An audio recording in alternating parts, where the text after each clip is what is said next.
guys, welcome to Daily Dose of DIY. My name is Chris and today I'm going to show you how to bleach shirts for sublimation. Now, if you're new to sublimation, I have a whole tutorial on everything you need to get started and all that you need to know. I'll link that in the description down below. You'll also find a link for this design, which I'm offering to you for free. So be sure to go down and grab this Chasing Sunsets design also.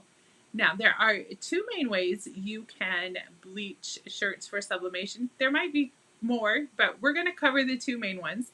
The first is to sublimate and then bleach, or you can bleach first and then do the sublimation.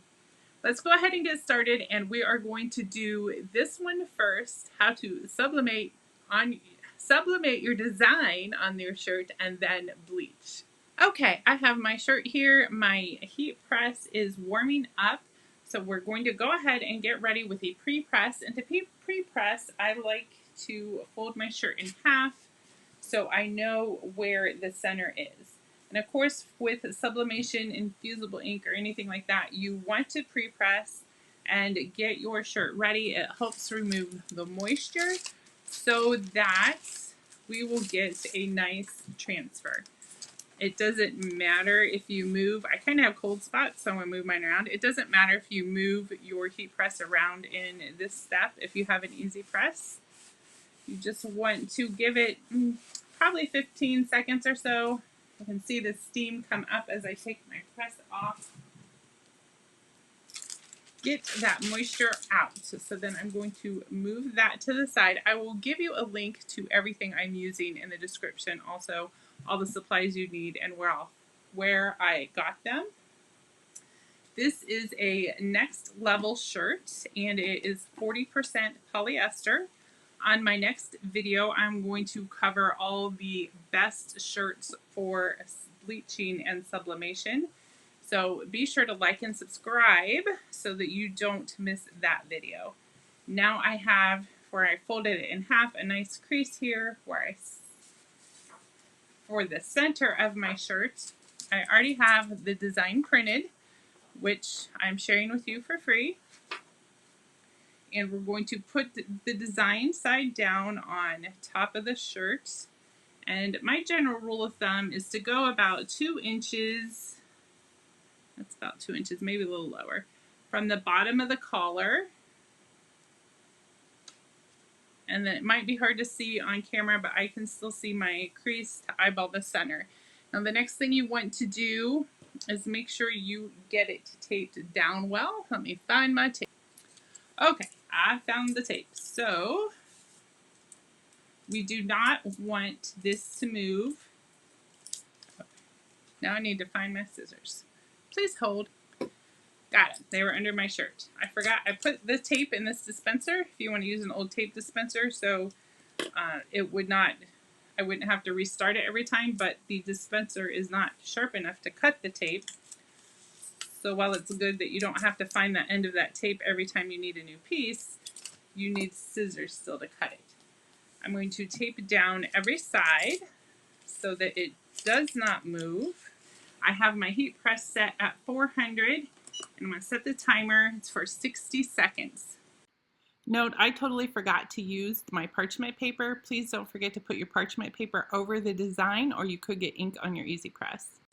So we want to, if you're using an EasyPress, if you have an EasyPress 1, you only go up to 350 degrees. So make sure you press for 80 to 90 seconds. You want to give it a longer time. And you know what? There's more steam. I forgot a step. Shame on me. I seem to always forget this step. Before you tape your design down, you want to go over it with a lint roller to remove all the lint because your design is probably not going to transfer well over lint. We'll see how I did. Not too shabby. So it's not, for as many times as I forget, I have not wrecked the shirt yet, but that is a good important step. Now you can see this is kind of faded. My shirt's 40% polyester. Let's go back to me. This is what it looks like after it's bleached. So we have that nice faded, I don't even know where I'm pointing. We have that nice faded distressed look. The higher the polyester count, the brighter your transfer will be. So we've got the transfer done. Let's go ahead and head over and start bleaching. The first thing you want to do is put something between the layers of your shirt. This could be a garbage bag, plastic, pieces of cardboard. I'm using a box so that it will help hold the form of my shirt, and that will keep the bleach that we're putting on the front from seeping through to the back. For this step, you'll need some bleach and a container to hold the bleach. I am just using Walmart brand bleach. You'll also need a paintbrush and a spray bottle full of bleach. I'm using a sponge brush, and I really don't recommend it. It's not my favorite. Any old paintbrush, chippy brushes, something like that will work. The sponge brush, as you can see, just kind of grabs a hold of the fabric, so I had to do more dabbing. But what you want to do is put your brush into the bleach and then start going around the outline of your design until the complete outline is done. Once you have your design outlined, go back in and start filling in the center. The Sublimation Design is not going to bleach away. The color of the shirt will bleach away, but your Sublimation Design is safe from bleach. Once your design is filled in, you could use your paintbrush to splatter more bleach around your shirt, or you can grab a spray bottle to do even more fun designs. I like to give a couple of sprays up around the design and then twist the bottom to spray some more. That gives a cool effect, and then I also twist the sleeves and spray those too. Now we're going to take a look at the second method I use when bleaching shirts for sublimation. First, I start with crumpling up the shirt nice and good, and then giving the sleeves a slight twist on each one. Then I grab my spray bottle, and with a fine mist, I just go to town spraying the entire shirt. Once I've got a good fine mist on it, I will lay the shirt back out again and then use some heavier sprays of bleach just randomly around. I put my box back in the middle of the shirt for this next step so the bleach doesn't bleed all the way through, and then grab an 8.5 by 11 sheet of plastic, and using a fine mist spray, I just mist all the way around that sheet of plastic to give us a border. Next, grab your container of bleach and your brush again, and much like the first shirt, we're just going to paint the inside of our border with bleach. Be sure to get the whole area covered. If you prefer more of a rustic look, you can leave a couple of spots here and there unbleached. When you are done with the bleaching process, hang your shirt up to dry until it dries completely, and then we're going to toss it in the washing machine, rinse cycle only with cold water to get the extra bleach rinsed out, and then I hang it up to air dry once again. Okay, we're back in the office now, and we're going to go ahead and put the transfer on our shirt that we've already bleached. So I have my shirt here, and it's a lot of the same steps. I'm going to cover with parchment paper and do a preheat to get the moisture out of the shirt. It has been super humid here,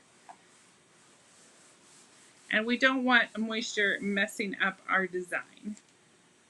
After our shirt is preheated, I'm not going to forget this step this time. Take my lint roller and remove all of the little fuzzies, dirt, and debris. Now this shirt, after it dried, I have not washed it, but I did let it dry completely, give it a rinse in cold water, a good rinse, and then let it dry again. I'm not sure if washing it would mess anything up other than maybe if you use fabric softener, it might mess up the ink transfer. So now, since we have the frame there, I did not fold the shirt in half this time, and I can see through the paper, so I can kind of center myself that way. Once you're happy with where it is, oh, my tape went down. Now I have to find the end again. We're going to tape down all of the sides. There are a few things that can mess up your sublimation designs, and movement is one of them. So you definitely don't want to skip the step of taping it down. Once all four sides are taped down, I'm going to cover it with the parchment paper and press. Again, I'm at 400 for 60 seconds. If you can only go to 350, you want to press for 90 seconds. Once your timer has gone off, go ahead and technically you should let it cool completely. I'm not going to, I thought I was setting on my cord. I am not going to at this moment for the video. Usually does not give me a problem. So this is a bleached sublimation shirt where we bleached first and then did the sublimation, and then the shirt I'm wearing, we did the sublimation first and then bleached. I like how that can give you an outline according to the design you've chosen. Don't forget to grab this free design and be sure to subscribe, because in the next video, I'm going to cover all the best shirts to use for bleaching and sublimation. See you then.